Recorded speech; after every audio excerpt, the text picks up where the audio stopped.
ഒരാൾക്ക് നന്നായി ചിന്തിക്കുവാനും നന്നായി സ്നേഹിക്കുവാനും നന്നായി ഉറങ്ങുവാനും കഴിയില്ല ഭക്ഷണം കഴിച്ചില്ലെങ്കിൽ.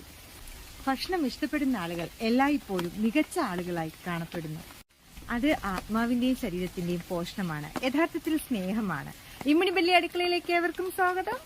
നമ്മുടെ ജീവിതത്തിൽ നമുക്ക് ഒരുപാട് സ്വപ്നങ്ങളുണ്ട്, ഒരുപാട് പാഷൻസ് ഉണ്ട്. പക്ഷെ നമ്മൾ ഇതിനെയെല്ലാം ഒരു കാലപരിമിതിക്കുള്ളിൽ മാറ്റിവെക്കും. കാര്യം നമ്മുടെ ജീവിതം മുമ്പോട്ട് പോട്ടെ, അതൊക്കെ റെഡിയായി നടന്നു കഴിഞ്ഞതിന് ശേഷം നമ്മുടെ പാഷൻസ് ഒക്കെ നമുക്ക് പൊടിതട്ടി എടുക്കണം എന്ന് നമ്മൾ ചിന്തിക്കുന്ന കുറച്ച് പേരെങ്കിലും ഉണ്ടാവും. പക്ഷെ ഒരു കാര്യമുണ്ട്, നമ്മുടെ പാഷനെ നമ്മൾ പ്രോഫിറ്റാക്കി മാറ്റിക്കഴിഞ്ഞാൽ നമ്മുടെ ജീവിതത്തോടൊപ്പം തന്നെ നമ്മുടെ പാഷനും വളർന്നുകൊണ്ടേയിരിക്കും. അത് സ്റ്റിച്ചിങ് ആയിക്കോട്ടെ, കുക്കിംഗ് ആയിക്കോട്ടെ, എന്ത് തന്നെ ആയാലും. കുക്കിംഗ് ഇഷ്ടപ്പെടുന്ന ആളുകളാണോ നിങ്ങൾ? എങ്കിൽ നമ്മുടെ മുമ്പിൽ ഒട്ടനവധി അവസരങ്ങളുണ്ട്. പക്ഷെ നമ്മളത് കണ്ട് തിരിച്ചറിഞ്ഞ് മുമ്പോട്ട് പോവുക എന്നത് മാത്രമാണ് നമ്മുടെ മുന്നിലുള്ള ആദ്യത്തെ പാത. നമ്മുടെ വിഭവങ്ങൾ കഴിച്ച് ഇഷ്ടപ്പെട്ട സുഹൃത്തുക്കൾ നമ്മളോട് പാചക രഹസ്യം ചോദിക്കാൻ ചാൻസ് ഉണ്ട്. നമുക്ക് ഈ റെസിപ്പീസ് എല്ലാം യൂട്യൂബ് ചാനൽ തുടങ്ങി അതിൽ അപ്ലോഡ് ചെയ്താലോ എന്ന് ചിന്തിച്ചു കഴിഞ്ഞാൽ അവിടെയുമുണ്ട് ഒരു വരുമാനം. അപ്പൊ നമുക്ക് മുന്നിൽ പാഷൻസ് പ്രോഫിറ്റ് ആക്കാൻ ഒരുപാട് വഴികളുണ്ട്. തിരഞ്ഞെടുക്കേണ്ടത് നമ്മളാണെന്ന് മാത്രം. നമ്മുടെ വീടുകളിൽ ഉണ്ടാക്കുന്ന ഉണ്ണിയപ്പം, ഇടിച്ചമ്മന്തി, അച്ചപ്പം, അച്ചാറുകൾ തുടങ്ങിയ നാടൻ വിഭവങ്ങൾ നമ്മുടെ ചുറ്റുപാടും ഉള്ള കടകളിലൊക്കെ നമ്മൾ ചെന്ന് സംസാരിച്ച് അവിടെ വെച്ച് സെയിൽ നടത്താറുണ്ട്. പക്ഷെ എന്നാലും നമ്മുടെ ഓൺ പ്രോഡക്റ്റ് ആയിട്ട് നമുക്കത് കസ്റ്റമർക്ക് നേരിട്ട് കൊടുക്കണം എന്നുള്ള സ്വപ്നം എല്ലാവർക്കും കാണും. പക്ഷെ നമുക്ക് കട എടുക്കുന്നെങ്കിൽ കടയ്ക്ക് ഡിപ്പോസിറ്റ് കൊടുക്കണം, വാടക കൊടുക്കണം, അങ്ങനെ കുറേ പ്രൊസീജിയേഴ്സ് നമ്മുടെ മുന്നിലുണ്ടാവും. പക്ഷെ ഇതൊന്നും നമുക്ക് കൊണ്ട് പെട്ടെന്ന് സാധിക്കുന്നതല്ല എങ്കിൽ നമുക്ക് നമ്മുടെ പ്രോഡക്റ്റ് സോഷ്യൽ മീഡിയ വഴി നമുക്ക് വിൽക്കാൻ ഒരുപാട് അവസരങ്ങളുണ്ട്. ഇൻസ്റ്റ വഴിയും അങ്ങനെ ഒരുപാട് അവസരങ്ങൾ നമുക്ക് മുന്നിലുണ്ട്.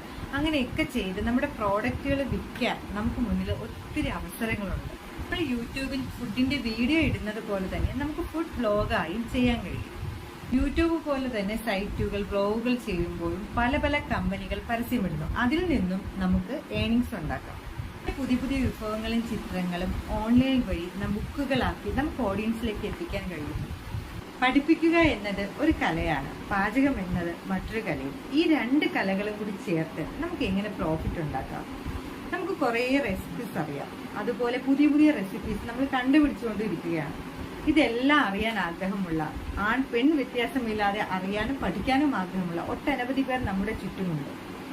ഇതിനായി നമ്മൾ കുക്കിംഗ് ക്ലാസുകൾ, കുക്കിംഗ് വർക്ക്ഷോപ്പുകൾ സംഘടിപ്പിക്കുക. ഇത് നമുക്ക് സോഷ്യൽ മീഡിയയിലും ചെയ്യാൻ കഴിയുന്നു. വാട്സാപ്പ് ഗ്രൂപ്പുകൾ വഴി നമുക്ക് ക്ലാസുകൾ എടുക്കാൻ പറ്റുന്നു. നിങ്ങൾക്ക് ഫോട്ടോഗ്രാഫിയിൽ താല്പര്യമുണ്ടോ?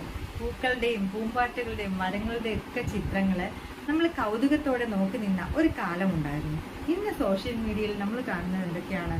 നല്ല രുചിയേറിയ വിഭവങ്ങളുടെ കാണാൻ നാവിൽ വെള്ളം ഊറുന്ന ചിത്രങ്ങളാണ്.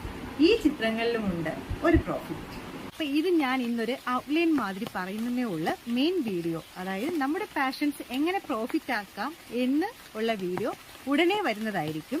ഇന്ന് എന്നത്തെയും പോലെ ഞാൻ കുക്കിങ്ങുമായിട്ട് വന്നിരിക്കുകയാണ്. അപ്പൊ ഇന്ന് 2 വിഭവങ്ങൾ ഉണ്ടാക്കുന്നുണ്ട്. ഒന്ന് ചില്ലി ചിക്കൻ ആണ്, ഒന്ന് തക്കാളിക്കറി. അതായത് നമ്മളെ നൂലപ്പം, അപ്പം ഇവയോടൊക്കെ കഴിക്കാൻ പറ്റുന്ന നോണും വെജുമായിട്ടാണ് വന്നിരിക്കുന്നത്. അതായത് നമ്മൾ ഈ തക്കാളിക്കറിക്ക് ഒരു പ്രത്യേകതയുണ്ട്. അതായത് ചില്ലി ചിക്കൻ അങ്ങനെയുള്ള ചൈനീസ് വിഭവങ്ങളൊക്കെ നമ്മൾ ഉണ്ടാക്കുമ്പോൾ വളരെ ഫാസ്റ്റായിട്ട് പെട്ടെന്നാണ് ഉണ്ടാക്കുന്നത്. അതായത് നല്ല തീ കൂട്ടി വെച്ചിട്ടുണ്ടല്ലോ. നമ്മൾ സാധാ ചിക്കൻ കറിയൊക്കെ ഉണ്ടാക്കുന്നത് പോലെ തീ കുറച്ചും കൂട്ടിയും അങ്ങനെയല്ല. തീ നല്ല ഒറ്റ തീയിൽ പെട്ടെന്ന് പച്ചക്കറികൾ ഇടുന്നു. അത് ഒരുപാട് വെന്ത് വരുന്നതിന് മുമ്പ്, അതായത് വഴണ്ടൊക്കെ വരുന്നതിന് മുമ്പ് തന്നെയാണ് നമ്മളിത് ഉണ്ടാക്കുന്നത്. അതുപോലെ തന്നെയാണ് ഈ തക്കാളിക്കറി ഉണ്ടാക്കുന്നത്. അതായത് തക്കാളിയും അതുപോലെ ഉള്ളിയും ഒക്കെ ഒരുപാട് വഴണ്ട് വന്നിട്ടല്ല ഉണ്ടാക്കുന്നത്. ഈ ചൈനീസ് വിഭവം പോലുള്ള ഒരു തക്കാളിക്കറിയാണ്. പക്ഷെ എന്നാലും നമ്മുടേതായ ഒരു കുഞ്ഞു സീക്രട്ട് ഇതിലുണ്ട്. അതായത് ഉലുവപ്പൊടി. ഈ തക്കാളിക്കറി ഒന്ന് ശ്രദ്ധിച്ചാൽ അറിയാം, ഏറ്റവും അവസാനം നമ്മൾ ശകലം ഉലുവപ്പൊടി ചേർക്കും.